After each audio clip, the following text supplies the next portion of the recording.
The year was 2002. A country that barely cared about soccer watched in stunned silence as the United States of America defeated Portugal, one of the greatest footballing nations on earth, 5-3.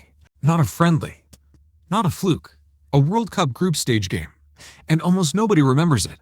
That ends today. Let's talk about why this match might be the greatest the United States has ever played on the biggest stage in the world. First, some context.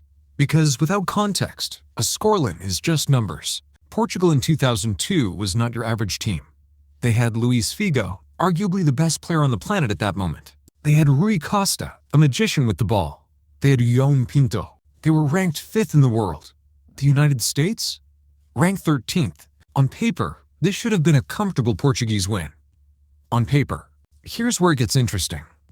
The Americans came into this tournament with almost zero expectations. Their coach, Bruce Arena, had built a team not of superstars, but of fighters.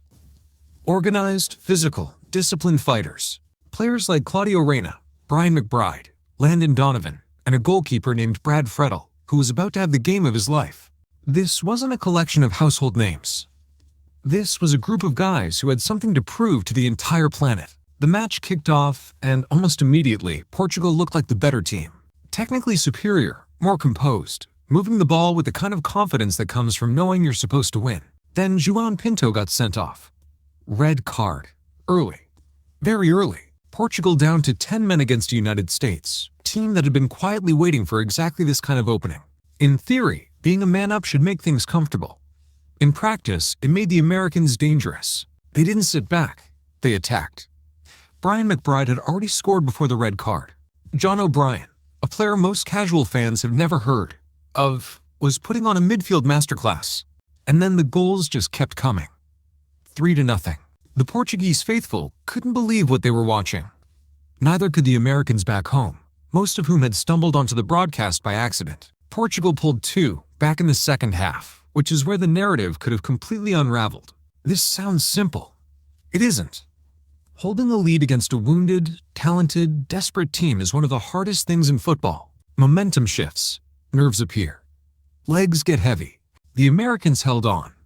They held on, and Landon Donovan sealed it in the dying minutes to make it 5-3. 5-3.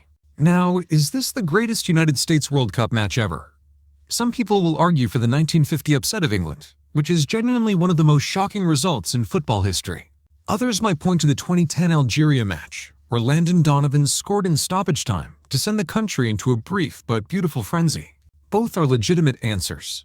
But the Portugal game has something neither of those other moments fully captures. It was complete dominance.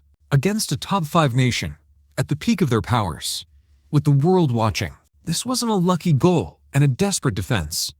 This was the United States playing football at a level most people still refuse to believe they're capable of. And that's exactly what makes it so remarkable. We have spent decades debating whether America can ever truly compete at the highest level of the sport. On June 3, 2002, in Suwon, South Korea, the answer was an emphatic, undeniable 5-goal yes. The crazy part. 2 weeks later, they were in the quarterfinals. A nation that treats soccer as a 4th or 5th sport was 4 wins away from lifting the World Cup.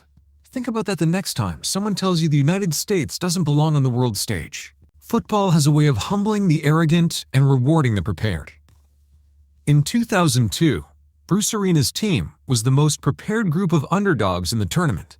And for one perfect, chaotic, brilliant afternoon, they were the best team in the world. If you want to understand why American soccer fans from that era speak about this match with something close to reverence, now you know. Subscribe if you want more stories like this one, because, honestly, the archive is full of them.